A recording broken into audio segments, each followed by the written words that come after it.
My best friend secretly dated my ex behind my back for 8 months. Then he asked me to be his best man. I said yes, and I wrote the most unforgettable wedding speech of his life. Marcus and I had been friends since we were 14, 20 years. He was the first person I called when my relationship with Dana ended. What I didn't know was that he'd been the reason it ended.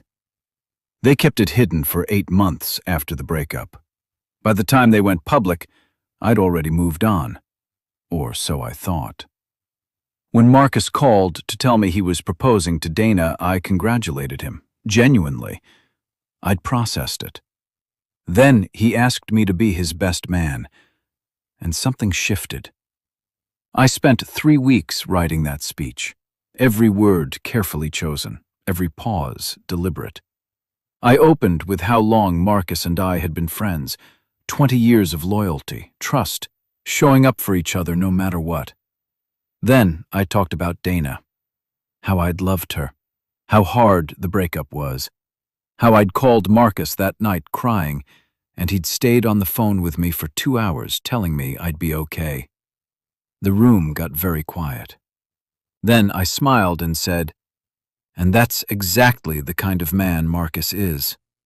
He will always be there, right there, closer than you think, through everything. I know this better than anyone."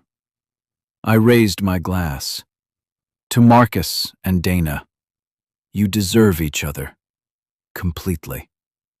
The reception was awkward in a way I can't fully describe. Dana didn't speak to me the rest of the night. Marcus pulled me aside and said, "What was that?" I told him it was a love story. He knew exactly what it was. 3 of their mutual friends texted me that week asking questions. I didn't answer any of them. I didn't have to. Marcus and I haven't spoken since. That was 2 years ago. I heard recently the marriage isn't doing well. I gave one speech. That's all it took. Some people deserve a confrontation. Some people deserve silence.